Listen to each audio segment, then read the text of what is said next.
Maaf ya, saya sering menyampaikan.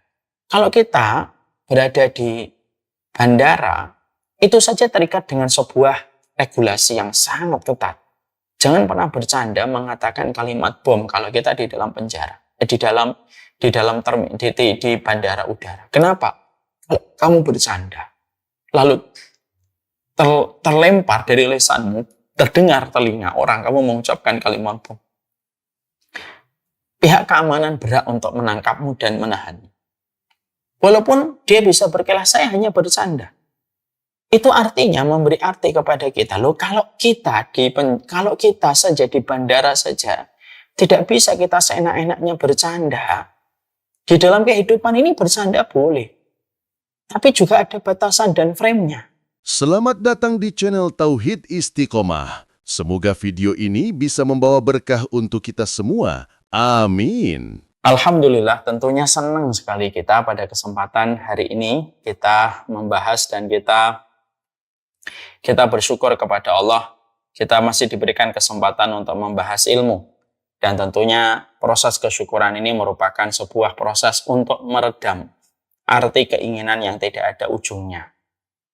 Salah satu di antara siksa pedih pada kehidupan hati adalah ketika manusia diberikan keinginan yang tidak ada putusnya, keinginan yang tidak ada endingnya, yang menjadikan akhirnya apapun yang diperoleh tidak akan pernah merasa lapang, lama, kecuali hanyalah sebentar, lalu dia menginginkan keinginan baru yang hadir. Dan tentunya apabila ada manusia sudah disiksa dengan keinginan, maka keinginan itu akan menyiksanya. Yang lapang menjadi sempit, yang banyak menjadi terasa sedikit ketika kita selalu diliputi dengan perasaan tidak pernah cukup dengan sebuah kata keinginan yang tidak ada endingnya. Syukur itu obat dari penyakit yang tadi kita sebutkan. Karena penyakit hati yang tidak pernah merasa cukup dengan apa yang Allah berikan ini berbahaya. Karena kenikmatan 2 gunung emas pun akan terasa hanya 1 gram kalau tidak disikapi dengan syukur.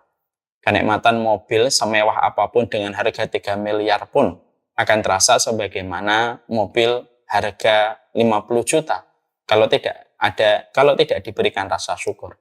Inilah yang menjadikan kita paham salah satu penyakit hati yang merupakan indikator Allah tidak suka sama manusia. Dijadikan orang itu tidak pernah merasa cukup dengan apapun yang dia peroleh. Dan ini berbahaya. Yang banyak terasa sedikit, yang tebal terasa tipis, ketika manusia tidak mendapatkan kecukupan, ketika mereka tidak bersyukur. Marilah kita bersyukur. Karena sesungguhnya paham materialisme yang hari ini bergejolak, menggurita dalam seluruh kehidupan. Paham materialisme itu hari ini telah menyebarkan virus-virus ketidakcukupan banyak hati manusia terhadap apa yang mereka peroleh. Dan tentunya tidak ada obat dari virus yang disebarkan oleh paham mentalisme, kecuali adalah bersyukur kepada Allah. Paham materialisme, head to head-nya itu adalah dengan bersyukur kepada Allah. Semoga kita bersyukur karena sesungguhnya semakin engkau bersyukur, semakin kita bersyukur, semakin sederhana seluruh keinginan di dalam kehidupan kita. Semakin kita bersyukur, semakin tampak bersahaja keinginan kita dan angan-angan kita. Dan ketika kita pendek angan-angannya, pendek pula keinginannya, kita mudah untuk bahagia. Bukan bahagia yang menjadikan kita bersyukur, tapi bersyukurlah pasti kita akan bahagia. Saya pada kesempatan hari ini akan meneruskan perjalanan panjang bersama dengan Majelis Ta'lim Islam Madinah, yaitu pembahasan panjang tentang kematian. Kematian itu sejatinya, kalau Allah menggariskan bahwasanya pada kehidupan kita ada kematian, sebagaimana yang Allah firmankan di dalam surat Al-Mulk, alladzi khalaqal mauta wal hayata liyabluwakum ayyukum ahsanu amala. Allah itu menciptakan kehidupan dan kematian untuk mengetahui siapa yang terbaik pada amal yang dia kerjakan. Di sini kita paham, kematian itu merupakan ciptaan Allah. Kematian itu merupakan makhluk yang sejatinya kelak pada waktu di akhirat, kematian ini ditiadakan oleh Allah dan tidak ada lagi kematian. Kematian itu hanya di dunia. Ketika kematian itu merupakan makhluk, Karena Allah mengatakan di dalam ayat yang kedua pada surat Al-Mulk, alladzi khalaqal mauta. Allah yang menciptakan. Berarti maut itu adalah makhluk. Ketika kematian itu adalah makhluk dan itu hadir hanya pada kehidupan kita di dunia, maka sesungguhnya kita punya kewajiban terhadap kematian. Karena dia merupakan bagian dari makhluk yang Allah ciptakan bersamaan dalam kehidupan kita ketika kita masih memiliki ajal. Maka kewajiban kita kepada kematian itu adalah bagaimana kita mengetahui dan memahami tentang kematian, mempersiapkan ketika makhluk ini akan datang pada kehidupan kita, dan kita berdoa semoga kita diselamatkan dari buruknya kematian ketika makhluk bernama kematian itu menjumpai dan mendatangi kita. Inilah kewajiban kita terhadap kematian. Maka ketika kita paham, kita punya kewajiban terhadap kematian. Salah satunya memahami, salah satunya mengetahui hakikat kematian. Supaya kita tidak sampai memiliki ilmu yang salah terhadap kematian. Karena kesalahan di dalam memahami kematian itu bisa menimbulkan berbagai macam hal yang berantakan. Ada orang yang salah memahami kematian, akhirnya dia menganggap kematian itu selesai. Apapun yang dilakukan kalau sudah datang kematian. Ada yang salah memahami kematian, bahwasanya kematian itu dia benci karena menghentikan laju kenikmatan ketika di dunia. Ada pula yang salah ketika mereka memahami kematian. Kematian itu bisa memutuskan seluruh derita di dunia sampai dia mati bunuh diri. Ini merupakan buah-buah pahit serta tragis orang yang tidak memahami dan mengerti serta mengetahui ilmu kematian. Nah, inilah yang menjadikan kita. Kenapa kita harus belajar tentang kitab At-Tadhkirah? Karena kematian itu harus diketahui dengan ilmu supaya menimbulkan kebaikan pada kehidupan kita. Karena kematian itu tali kendali kebaikan di dalam kehidupan manusia. Orang yang semakin mengingat mati, semakin hidup hatinya. Orang yang semakin lupa tentang mati, orang yang semakin lupa tentang mati, semakin mati hidupnya, semakin mati hatinya. Dan itulah yang kita khawatirkan bisa menimpa kepada siapapun. Setelah kita memahami latar belakang, kenapa kita mempelajari kitab At-Tadhkirah, kita lanjutkan. Kita tentunya ada sebuah riwayat yang ingin saya sampaikan. Riwayat ini. Ada satu riwayat yang saya sampaikan. Ada seorang ulama yang bernama Ibrahim bin Yazid Al-Abdi. Ya, bahwasanya beliau ini diberikan laqab. Beliau ini mendapatkan gelar itu Abu Ishaq. Abu Ishaq ini ditemuin oleh seorang ulama yang bernama Riyah Al-Qaisy. Ya, nama Abu Qasim ditemui sama Abu Riyah Al-Qaisy. Abu Riyah Al-Qaisy ini mengatakan kepada Abu Qasim, wahai Abu Qasim, ayo jalan yuk bersamaku menemui penghuni akhirat. Dan kita mengikat janji di samping mereka. Masya Allah ya. Di sini kita mendapati satu pelajaran yang sangat bagus sekali. Riyah Al-Qaisy mengajak sahabatnya Abu Ishaq untuk melakukan sebuah aktivitas. Aktivitasnya adalah mari kita menemui penghuni akhirat. Lalu kita mengikat janji kita di samping mereka. Insya Allah ya. Berarti yang dinamakan sahib itu sahib. Yang dinamakan teman itu selalu menarik. Kalau temannya baik, menarik perkara yang baik. Kalau teman kita buruk, ya pasti menarik kita kepada perkara yang buruk. Riyah Al-Qaisy mengatakan kepada Abu Ishaq, ayo kita jalan yuk. Kita menemui penghuni akhirat dan kita mengikat janji. Ya, siapa mengikat janji di samping mereka. Lalu mereka berdua, orang yang soleh ini, mereka pergi. Mereka tidak pergi ke mal, mereka tidak pergi ke pasar, mereka tidak pergi ke tempat perdagangan. Tapi mereka pergi ke pemakaman. Mereka masuk ke area kuburan. Lalu mereka duduk di samping salah satu kuburan. Di antara tanah pekuburan yang ada pada tempat itu. Maka pada saat itulah Riyah Al-Qaisy selalu berkata kepada sahabat yang beliau cintai, yaitu adalah Abu Ishaq. Abu Ishaq, kira-kira apa yang diucapkan oleh penghuni kubur ini? Apa kira-kira yang diucapkan oleh penghuni kubur ini? Lalu Abu Ishaq mengatakan kepada Riyah Al-Qaisy, mungkin mereka pasti berharap supaya mereka dihidupkan kembali untuk melakukan ketaatan kepada Allah dan memperbaiki amal. Mereka ingin memperbaiki sholat, mereka ingin memperbaiki puasa, mereka ingin memperbaiki sedekah, mereka ingin memperbaiki ketaatan.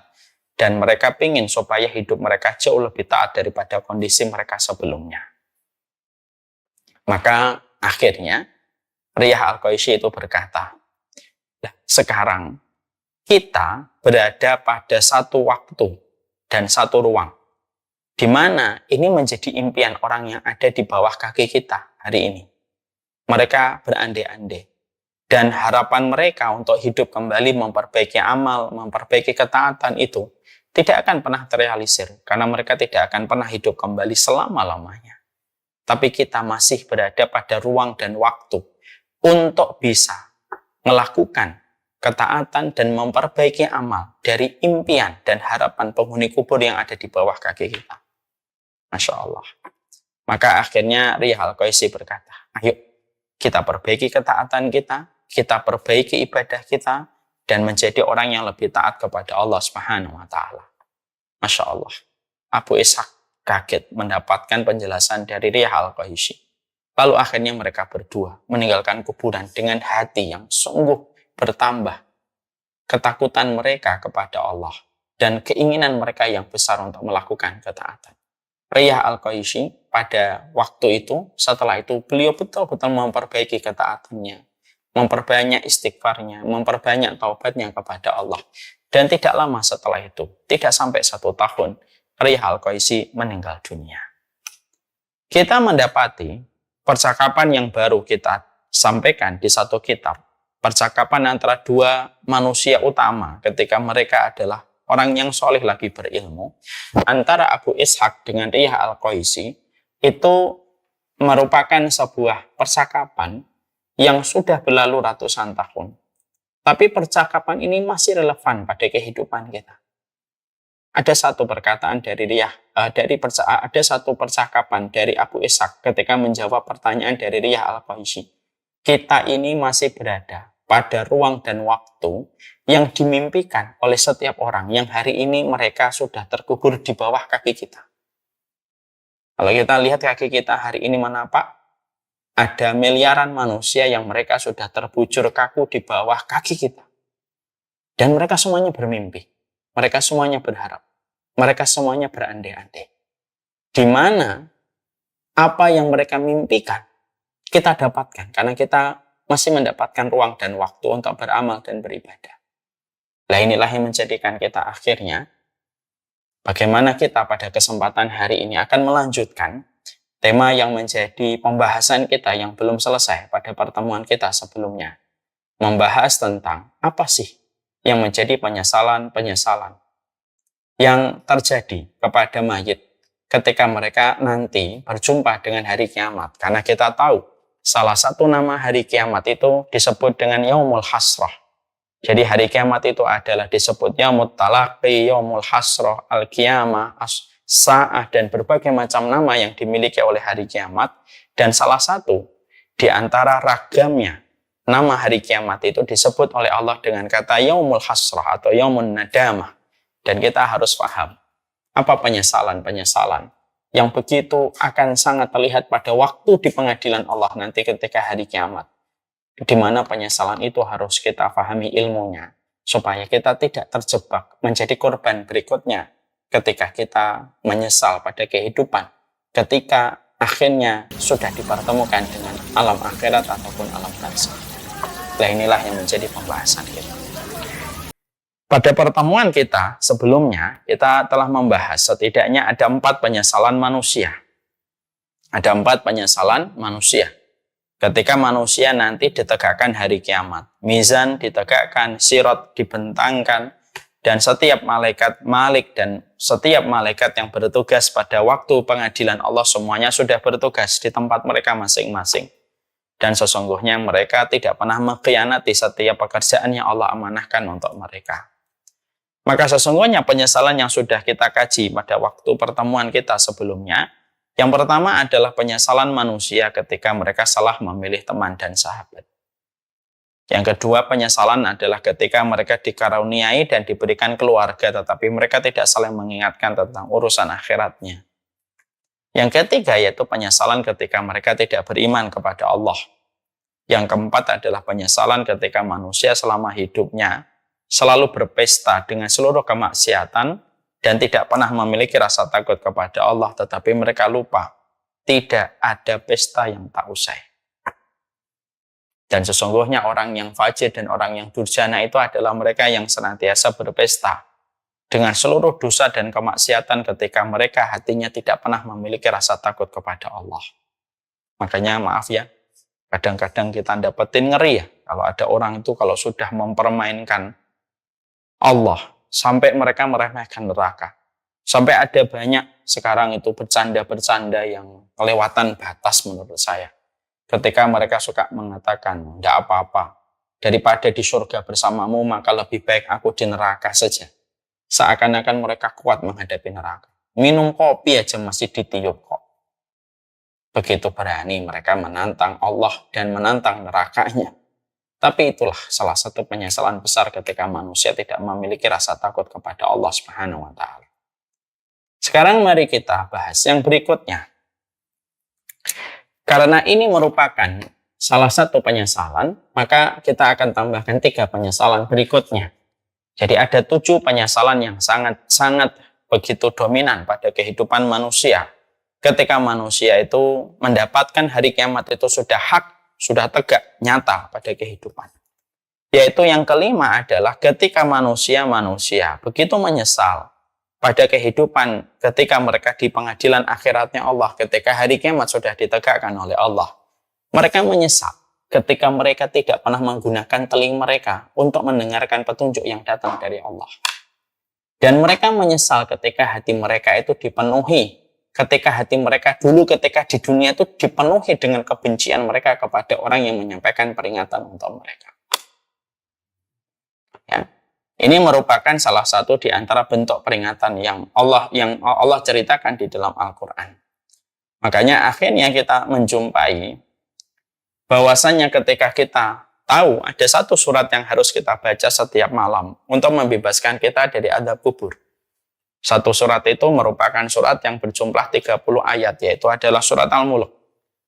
Di mana salah satu bagian dari surat Al-Mulk itu selalu mengingatkan kita tentang bagian episode manusia yang menyesal nanti ketika hari kiamat. Ada dimulai pada ayat yang ke-8 sampai ayat yang ke-10. Takadu tamayyazu minal ghaid kullama ulqiya fiha fawzun sa'alahum khazanatuha lam ya'tikum nadhir.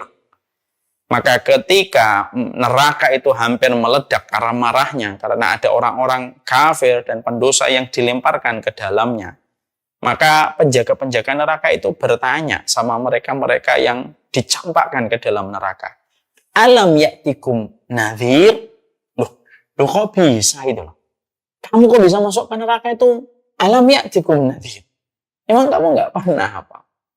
Datang kepada kehidupan kalian itu nadhir yang memberikan peringatan tentang hari kiamat dan tentang hari neraka, tentang kiamat, tentang neraka dan tentang surga.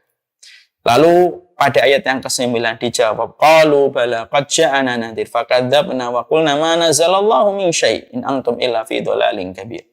Mereka menjawab bahwasanya memang betul telah datang kepada kami pemberi peringatan, tapi kami mendustakannya. Dan kami katakan Allah tidak menurunkan sesuatu apapun, sebenarnya kamu dalam kesesatan yang nyata. Artinya justru pemberi peringatan itu disesatkan sama mereka. Wa qalu law kunna nasma'u wa na'qilu ma kunna fi ashabis sa'ir. Ditutup episode penduduk neraka ketika mereka di dalam neraka itu ditutup dengan pernyataan mereka. Ketika mereka menyatakan penyesalan mereka. Wa qalu law kunna nasma'u wa na'qilu ma kunna fi ashabis sa'ir. Mereka berkata, cobalah kami dulu mau mendengar, mau mengakali dan mau menerima apa yang diperingatkan kepada kami. Ma kunna fi ashabis sa'ir. Tentunya kami tidak akan pernah menjadi penduduk neraka. Ini merupakan salah satu di antara penyesalan besar. Jadi hari ini orang-orang yang mereka akan mendapatkan, orang-orang yang sejatinya mereka akan merasakan penyesalan itu adalah orang-orang yang mereka itu ketika kita membaca deretan ayat dari 8 sampai 10. Lalu kita gabungkan para ahli tafsir di dalam takwil mereka, interpretasi tafsir mereka. Kita mendapat ini ada beberapa kelompok. Ada beberapa kelompok. Yang pertama, kelompok yang pertama, yang akan menjadi objek yang akan menjadi subjek atau menjadi orang yang mengucapkan wa qalu law kunna nasma'u wa naqilu ma kunna fi ashabis sa'ir. Ini siapa? Yang pertama, yaitu adalah orang yang mereka ketika dalam kehidupan di dunia, mereka dalam kondisi sudah datang kepadanya risalah-risalah kenabian Muhammad, tapi mereka menolak risalah kenabian Muhammad disebabkan karena mereka meyakini apa yang ditinggalkan dan diwariskan nenek moyang mereka. Ini yang pertama. Sehingga mereka tidak mau untuk masuk Islam, tidak mau menerima hidayah beriman kepada Allah, tidak mau menerima Rasulullah SAW ketika Rasulullah itu diutus pada kehidupan mereka. Maka mereka adalah kelompok yang pertama yang akan menyesali betul. Cobalah kami dulu mau mendengar bahwasanya Muhammad itu adalah seorang nabi untuk kita. Cobalah kami pada saat itu kami berakal dan mengerti bahwasanya Nabi Muhammad itu merupakan Rasul untuk kami. Makunna fi ashabis sa'ir. Tentunya kami tidak akan pernah menjadi penduduk neraka sa'ir. Ya. Jadi akhirnya mereka nanti akan betul-betul mengucapkan kalimat ini. Yang kedua, di antara manusia yang mereka itu tidak mampu untuk mengucapkan, di antara orang yang masuk pada golongan itu siapa? Orang-orang yang mereka pada kehidupan di dunia sengaja mereka untuk tidak mau mendengarkan nasihat. Bukan, balik ke tadi. Yang kedua, kelompok yang kedua yang akan terkena ayat dari 8 sampai 10 surat Al-Mulk itu yang kedua kata para ulama, yaitu adalah mereka yang senantiasa ketika pada kehidupan di dunia itu tidak pernah mereka mempelajari ilmu syar'i. Jadi yang menyibukkan mereka itu urusan dunia, yang mereka pelajari urusan dunia terus menerus dan sama sekali tidak ada space waktu yang mereka berikan untuk mempelajari tentang nasihat yang Allah turunkan melalui ilmu-ilmu syar'i yang termaktub di dalam kitabullah dan sunnah. Sehingga mereka nanti menyesal pada kehidupan di akhirat. Makanya ayat ini ada relevansinya, ada kaitannya dengan ayat di dalam surat Toha. Ketika orang-orang pada waktu hari kiamat, ada yang dikumpulkan dalam kondisi buta. Masih ingat pembahasan kita beberapa puluh yang lalu? Atau 1 tahun, 2 tahun yang lalu ketika kita membahas salah satu ayat, ada orang yang dibangkitkan itu nanti buta. Wa man a'rada an dzikri fa inna lahu ma'isyatan dhanka wa nahsyuruhu yaumal qiyamati a'ma. Ada orang yang mereka itu berpaling dari peringatan Allah. Berpaling itu artinya apa? Bukan menolak, dia tidak mengkafiri. Dia menyatakan dirinya muslim. Tapi dia tidak mau mempelajari tentang peringatan Allah. Karena Quran itu peringatan, hadis itu peringatan, tapi dia tidak mau untuk menerima peringatan yang datang dari Allah ketika tidak mau mempelajarinya. Dia tidak mengatakan benci, dia tidak mengatakan mengkufuri. Dia tetap tahu ini kitabullah peringatan, ini hadis peringatan. Tapi memang dia tidak mau mempelajari. Maka Allah menyampaikan dalam surat Toha, "Wa man a'rada an dzikri fa inna lahu ma'isyatan dhanka wa nahsyuruhu yaumal qiyamati a'ma." Kami akan kumpulkan mereka dalam kondisi buta. Qala atatka ayatuna lima hasyartani a'ma mereka sampai mengatakan, kenapa engkau kumpulkan kami dalam kondisi buta padahal kami dulunya ketika di dunia mampu melihat. Lalu dijawab oleh Allah, atatka ayatuna fanasitaha wa kadzalikal yauma tunsa. Karena sesungguhnya turun kepadamu ayat-ayat kami, kamu berpaling, kamu tidak mau mempelajarinya, kamu melupakannya dan melalaikannya, sebagaimana telah datang kepada kalian peringatan yang ada di dalam kitabullah dan sunnah. Lalu kalian tidak mau memperingatinya, tidak mau mempelajarinya, maka sebagaimana kalian melupakan peringatan-peringatan itu, sebagaimana hari ini kalian dilupakan di dalam kebaikan. Jadi ini yang kedua, Pak. Jadi orang-orang yang mereka pada kehidupan yaumun nadamah atau yaumul hasrah, yaitu adalah orang-orang yang menyesal pada waktu kehidupan di akhirat itu tidak pernah sama sekali memberikan perhatian. Dan tidak pernah memberikan sama sekali konsentrasi pada part hidupnya untuk mempelajari ilmu syar'i. Jadi maaf sekali kalau boleh dikatakan dalam bentuk real, bukan kita merasa lebih baik, tapi kita mengambil apa yang dijelaskan para ulama.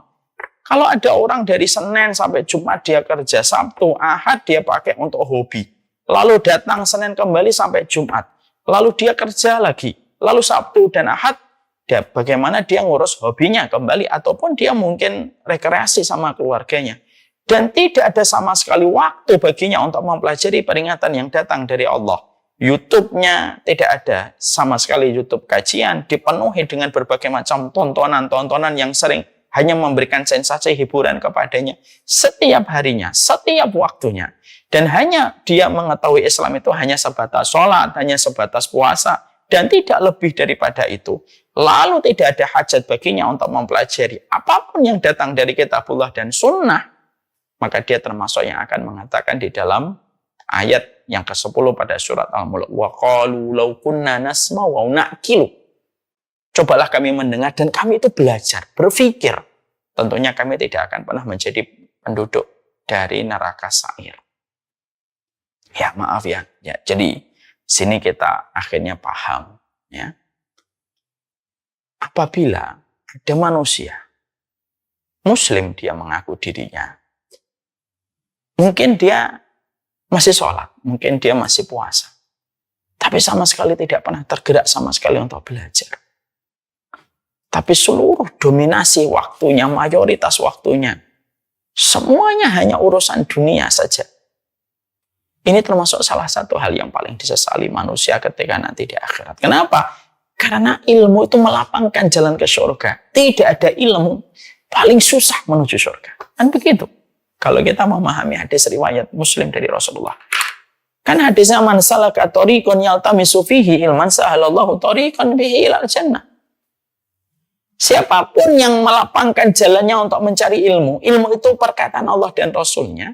Siapapun yang melapangkan jalannya untuk mencari ilmu ketika di dunia, Allah pasti melapangkan jalannya ke surga. Berarti ilmu itu merupakan identik dengan surga, sebagaimana ikan identik dengan air.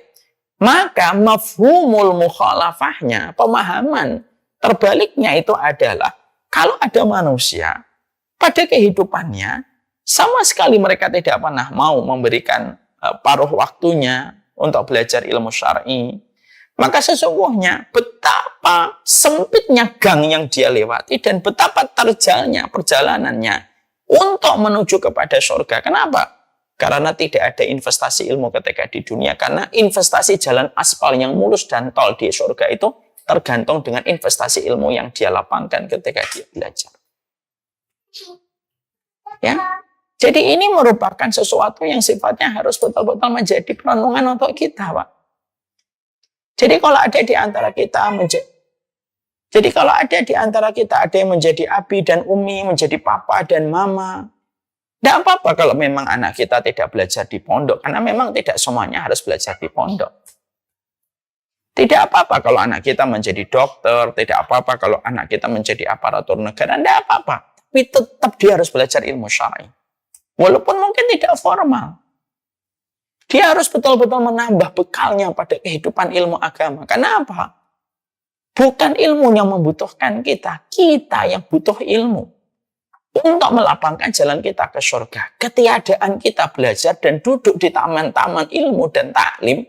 Dan tidak pernah duduknya kita di tempat kajian itu. Membuat perjalanan manusia ketika di akhirat itu penuh dengan rintangan. Melewati jalan gang yang sempit ketika mereka tidak pernah mempelajari ilmu syar'i yang Allah turunkan menjadi peringatan pada kehidupan manusia. Coba kita bayangkan. Itu yang menjadi masalah hari ini. Lalu apa yang sering kita temukan? Yang sering kita temukan ini merupakan bagian doa. Bukan kita membenci, tapi kita tentunya ini bagian dari doa membicarakan ini supaya kita juga waspada, kita tidak masuk kepada kelompok ini. Yang sering kita temukan adalah orang selama hidupnya sepanjang hari-harinya selalu diisi dengan duniawi terus. Senin sampai Jumat sudah pergi sebelum subuh, pulang di atas jam 9. Ketika Sabtu Ahad diisi dengan hanya hiburan kemana-mana. Sama sekali malamnya tidak pernah membuka tafsir, tidak pernah membuka hadis, tidak pernah sama sekali mempelajari fikih yang harus dia pahami tentang peringatan dari Allah. Bagaimana dia harus mengerti tentang sholat, mengerti tentang mendidik anak. Tidak pernah sama sekali. Hati-hati.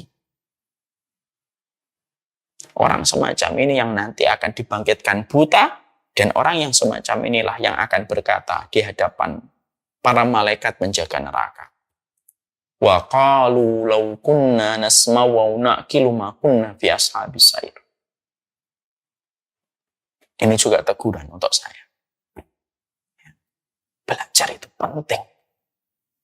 Karena surga identik dengan ilmu sebagaimana ikan identik dengan air. Ya. Coba deh, mari kita bangunkan anak kita. Dari aktivitas mereka ketika terus hanya dunia saja. Kadang-kadang sedih kita mendapatkan hari ini. Banyak orang yang rela untuk belajar ilmu dunia. Mereka bayar dengan harga yang mahal pun mereka sanggupi. Dibayar 5 juta, dibayar 3 juta. Mereka sanggupin, semuanya mereka sanggupin. Tapi sekalinya belajar ilmu syar'i, kadang-kadang gratis dan banyak sekali ilmu syar'i yang diberikan secara free. Tapi tidak pernah sama sekali untuk hadir. Kita juga sedih. Banyak kajian-kajian di kantor itu terkadang hanya seremonial gitu bagi sebagian karyawannya.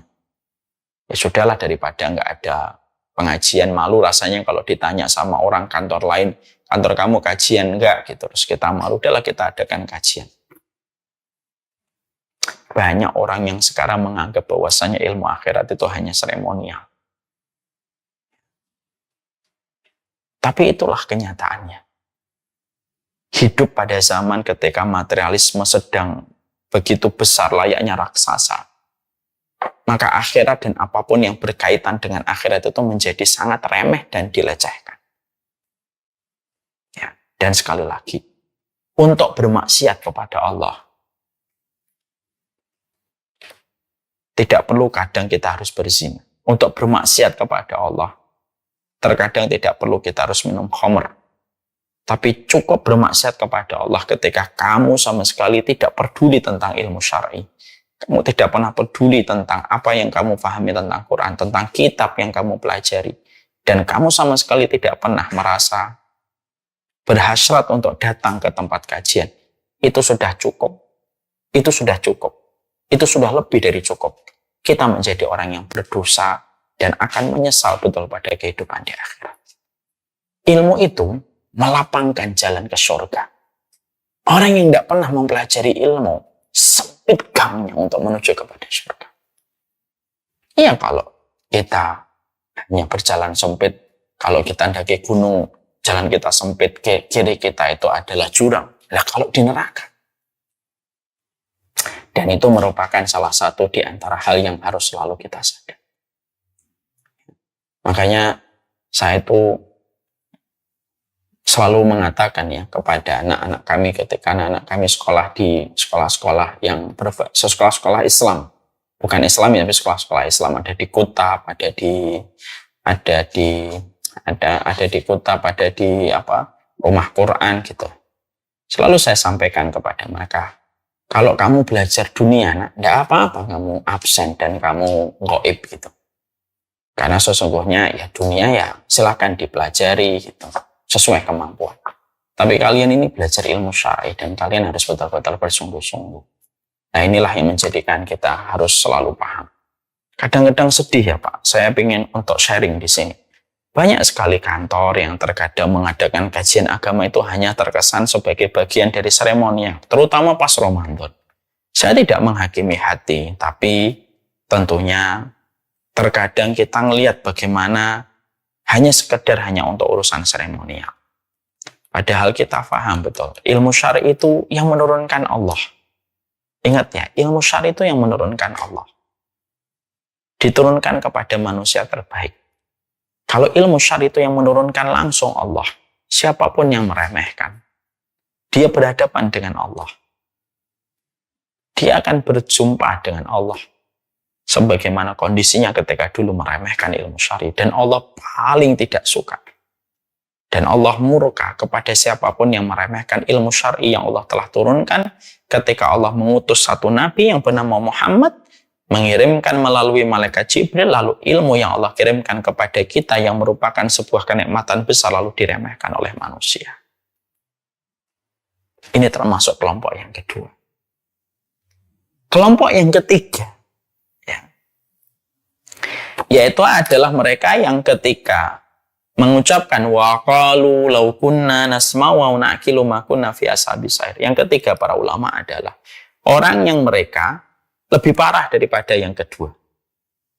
Orang yang mereka sejatinya notabene-nya tetap mengaku dirinya muslim, tetapi mereka betul-betul lebih memilih dosa dan lebih memilih kemaksiatan daripada peringatan-peringatan yang Allah turunkan. Lalu mereka membuat olok-olokan, bulian kepada mereka yang senantiasa taat kepada Allah. Maka merekalah yang juga akan mengucapkan kalimat ini. Ya.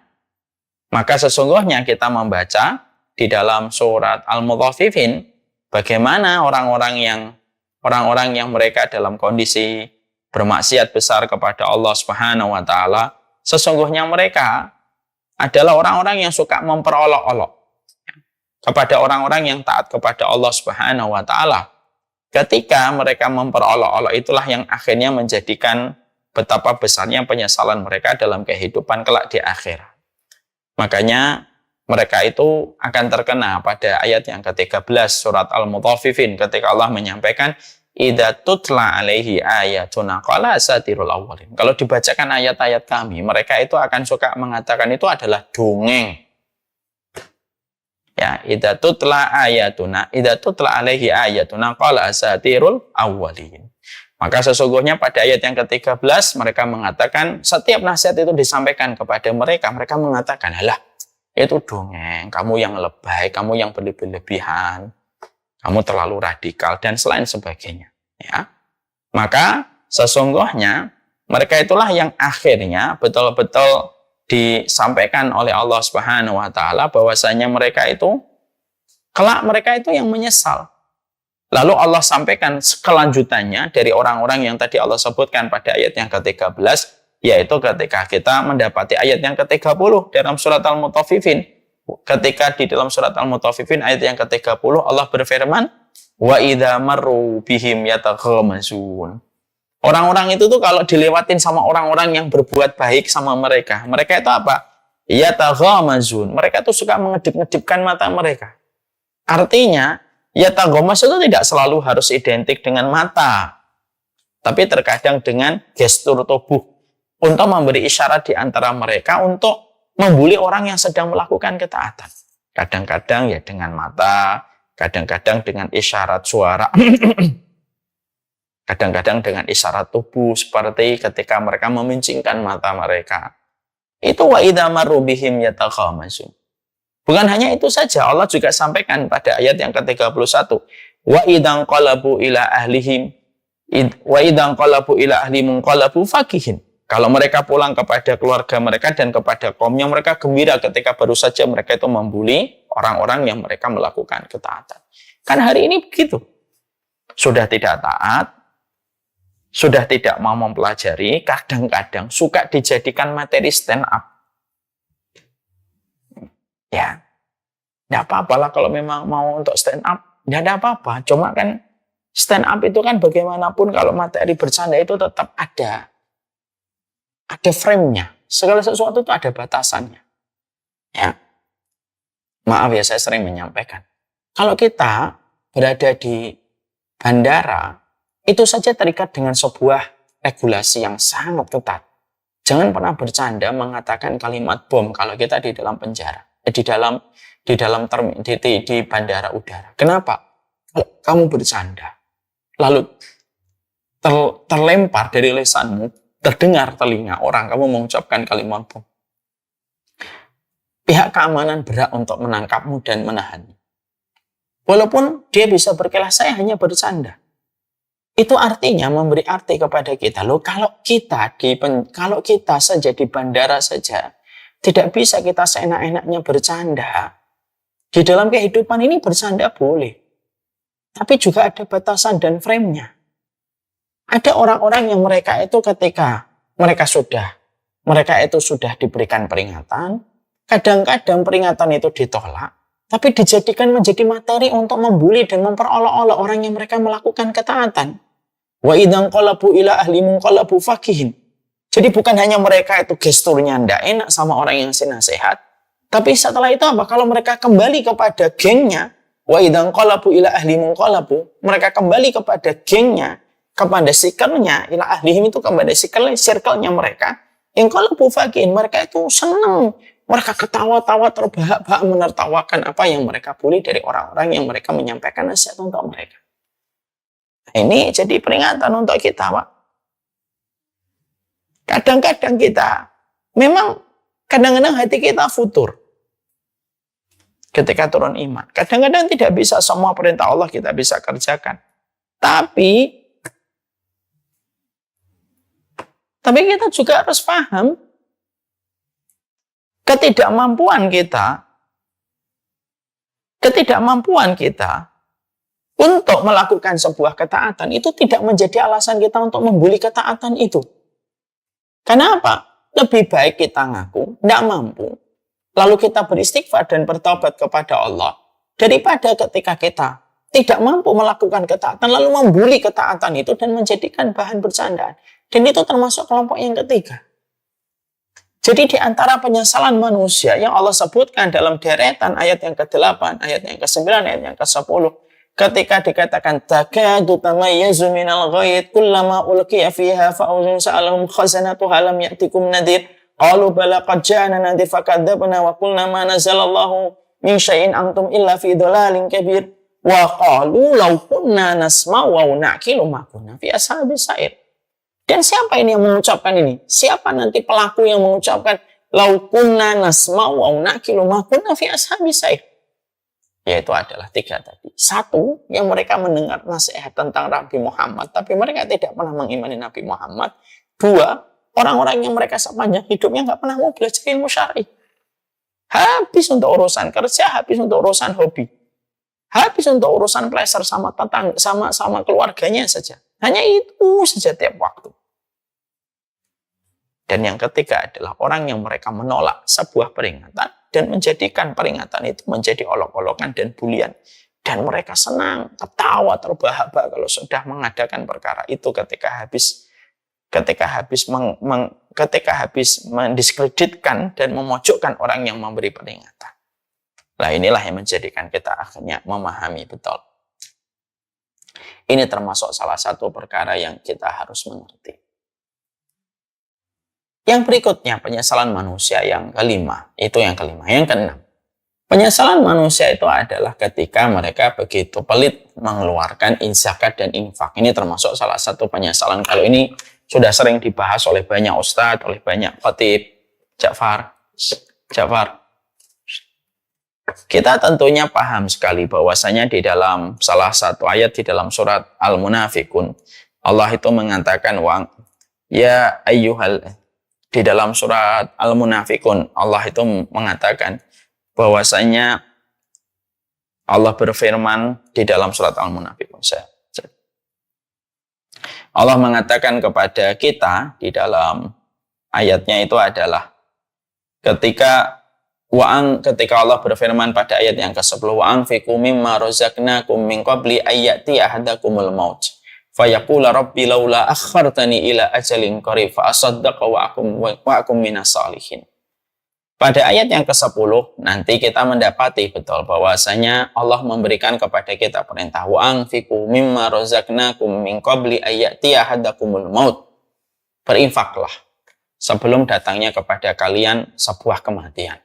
Artinya kenapa ada perintah infak yang Allah perintahkan kita untuk mengeluarkannya, lalu kata setelahnya itu adalah qabla ayati ahadakumul maut. Lalu keadaan yang disebutkan setelahnya itu keadaannya adalah kematian. Karena sedekah dan kematian itu saling berkaitan.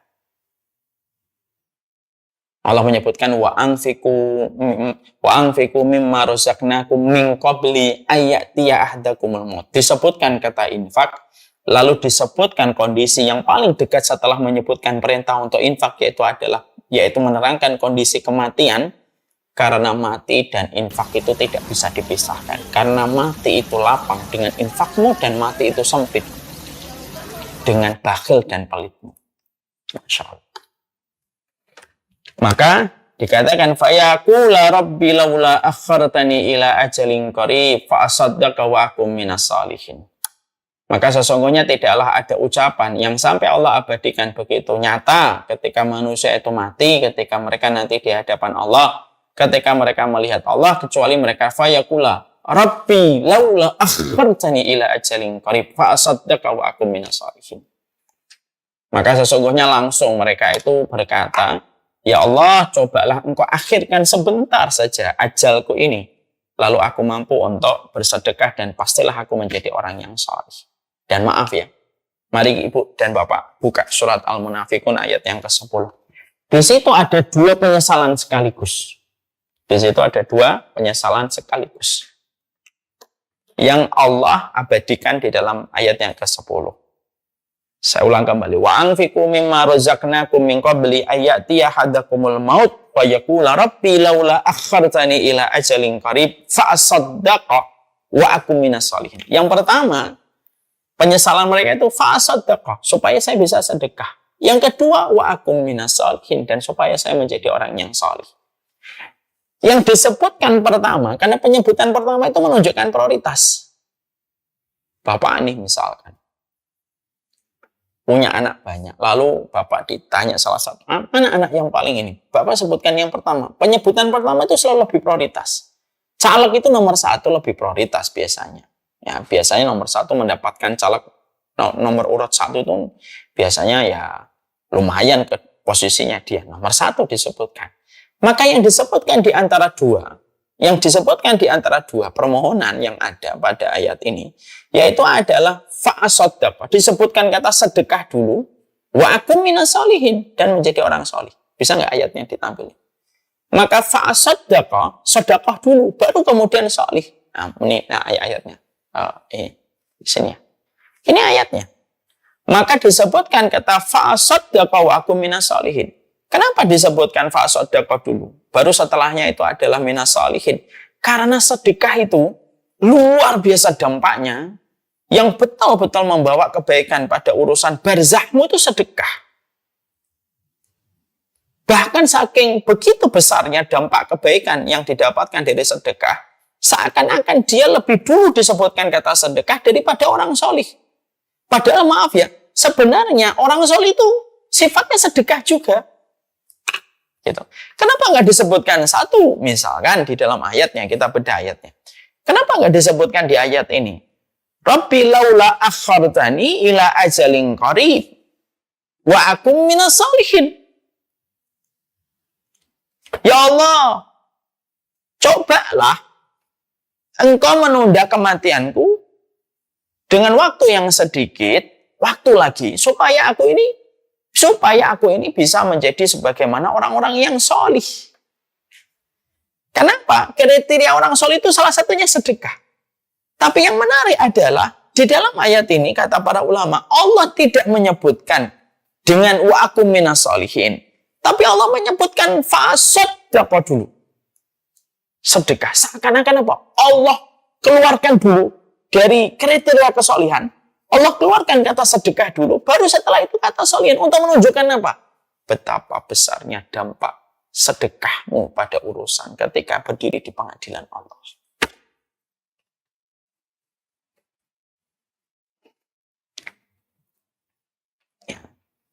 Maka inilah yang menjadikan kita akhirnya paham. Ya. Ini yang menjadikan kita memahami. Ya. Berarti sedekah itu besar. Kedudukannya besar banget. Gede banget ini kata sedekah ini. Sampai Allah sebutkan ini. Padahal sedekah bagian dari sifat kesolihan. Untuk memberi arti dan untuk membangunkan kita yang sedang sayang-sayangnya sama duit. Allah membangunkan, bangun orang-orang yang sayang sama duit itu loh, yang sama kertas-kertas yang kamu kumpulkan itu loh, sedekahkan.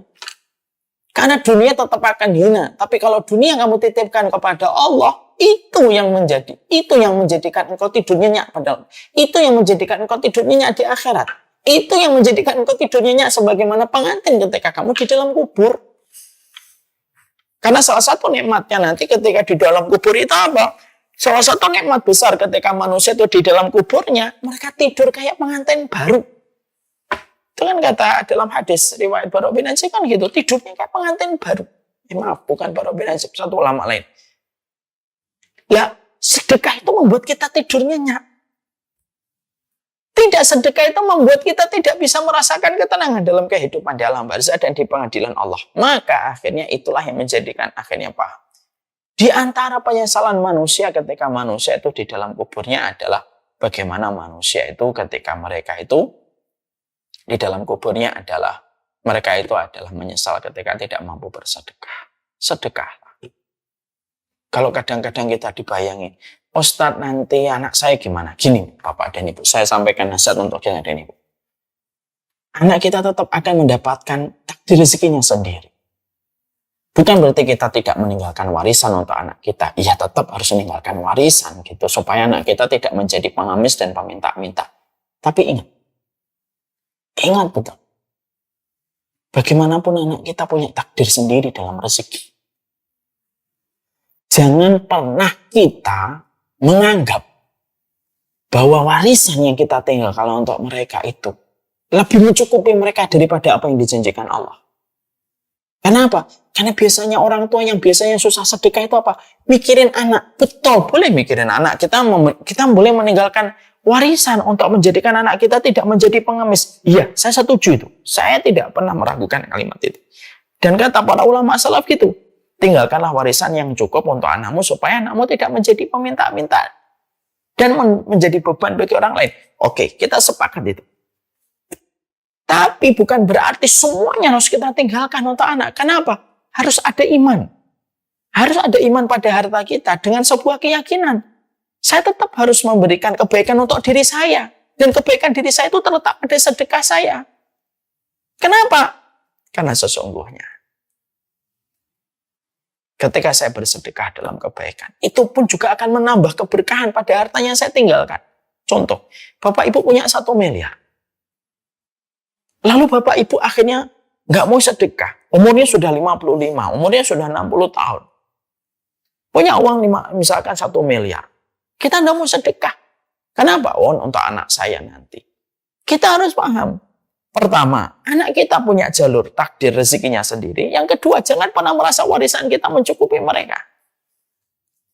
Dan yang ketiga, kita butuh terhadap 1 miliar itu untuk menjadi bagian kebaikan untuk melapangkan kita. Karena check-in kita nanti di hotel yang bernama Hotel Barzah, itu dari sedekah kita. Kan ayatnya jelas. Ini cara kita bayar check-in dulu. Ya, kita check-in dulu Hotel Barzah kita itu apa? Ya dengan sedekah kita. Lalu kita juga harus yakin yang keempat. Yang keempatnya apa? Kalau kamu sedekah, harta yang kamu tinggalkan 1 miliar pun akan diganti oleh Allah. Kalaupun tidak kamu dapatkan gantinya pas ketika kamu hidup, mungkin digantinya Allah ketika harta itu diwariskan dari orang tua yang pandai bersedekah. Allah memberkahi harta yang kita tinggalkan untuk anak. Kan begitu. Maaf ya, saya dapetin satu hal yang gini. Ada orang sama-sama meninggalkan warisan sama anaknya. Tapi ada langsung habis tidak bersisa. Ada orang meninggalkan warisan anaknya dengan jumlah yang mungkin lebih sedikit daripada yang pertama. Tapi justru berkah anaknya cukup dengan itu. Dan akhirnya apa? Banyak kebaikan yang didapatkan oleh anak itu. Kenapa kok bisa beda? Sama-sama hukumnya warisan. Sama-sama warisan. Yang satu warisan, yang dua juga warisan. Tapi kenapa kok bisa berbeda? Bisa jadi yang meninggalkan warisan yang pertama ini jarang sedekah. Allah tidak memberkahi harta itu ketika diwariskan. Artinya, ya sudah, sesuai dengan jumlah nominalnya habis-habis. Tapi yang kedua, karena ini ditinggalkan sama orang tua yang tetap dia mendahulukan Allah untuk bersedekah, Allah berkahi. Sehingga ketika diwariskan, itu bertumbuh kembang. Karena sedekah itu selalu menumbuh kembangkan harta dengan cara yang Allah ridha. Paham ya maksud saya di sini? Karena selalu masalah kita tuh sama kalau sudah tua. Saya mau ninggalin untuk anak saya, Ustaz, gitu. Ya, nggak salah, gitu. Tapi sekali ingat ya, 4 ya. 1, anakmu punya jalur rezeki sendiri.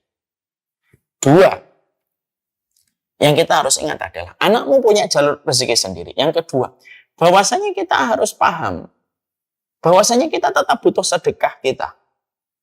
Kita butuh tetap sedekah kita untuk kebaikan kita. Yang ketiga, bahwasanya kita memahami betul bahwasanya sedekah yang kita keluarkan itu justru memberikan keberkahan pada harta yang kita tinggalkan. Dan yang keempat, yaitu adalah ketika kita mengeluarkan sedekah itu, maka tetap ada bagian yang kita tinggalkan untuk anak kita, tapi juga kita bersedekah. Supaya tidak menjadikan anak kita menjadi peminta-minta. Artinya jangan sampai kamu akhirnya semuanya kamu sedekahkan, lalu kamu tinggalkan anakmu tidak dapat apa-apa. Itu juga tidak boleh. Tapi jangan sampai keinginan kita untuk meninggalkan warisan untuk anak kita menjadikan kita menjadi pelit. Kenapa? Khawatir. Justru nanti rezeki kamu yang kamu tinggalkan warisan itu tidak berkah. Akhirnya apa? Dipakai bisnis rugi, dipakai untuk berdagang jadi rugi. Beda kalau harta yang kita tinggalkan berkah. Karena kita selalu mensifati harta itu adalah harta yang kita sedekahkan. Dan ketika anak itu mewariskan harta yang berkah, dipakai bisnis menjadi kebaikan, dipakai berdagang menjadi keberkahan. Dan itu yang kita harus paham. Dan yang terakhir, Yaumun Nadamah, ini pembahasan yang terakhir. Yang terakhir adalah sesungguhnya ketika seseorang itu, ketika mereka dalam kondisi meninggal dunia, maka tidak ada yang mereka inginkan kecuali adalah ingin beramal soleh sebagaimana yang tadi di dalam ayat yang ke-10 surat Al-Munafikun. Tapi terutama adalah masalah sholat. Terutama untuk menunjukkan betapa besarnya kedudukan dan posisi sholat dalam kehidupan manusia. Nah, semoga Allah memberikan kepada kita keberkahan. Jadi ada 8 penyesalan dan marilah kita memahami betul ya dari apa yang kita jelaskan ini, bahwasanya kita mulai dengan sebuah opening statement tadi adalah mari kita belajar dari Abu Ishaq dan Riyah Al-Qaishi, bahwasanya Abu Ishaq itu berkata, kita berada pada ruang dan waktu yang dimimpikan oleh orang yang meninggal dunia. Tentunya kita masih memiliki ruang dan waktu yang sangat mahal ini. Dan marilah kita memperbaiki amalan kita dan ketaatan.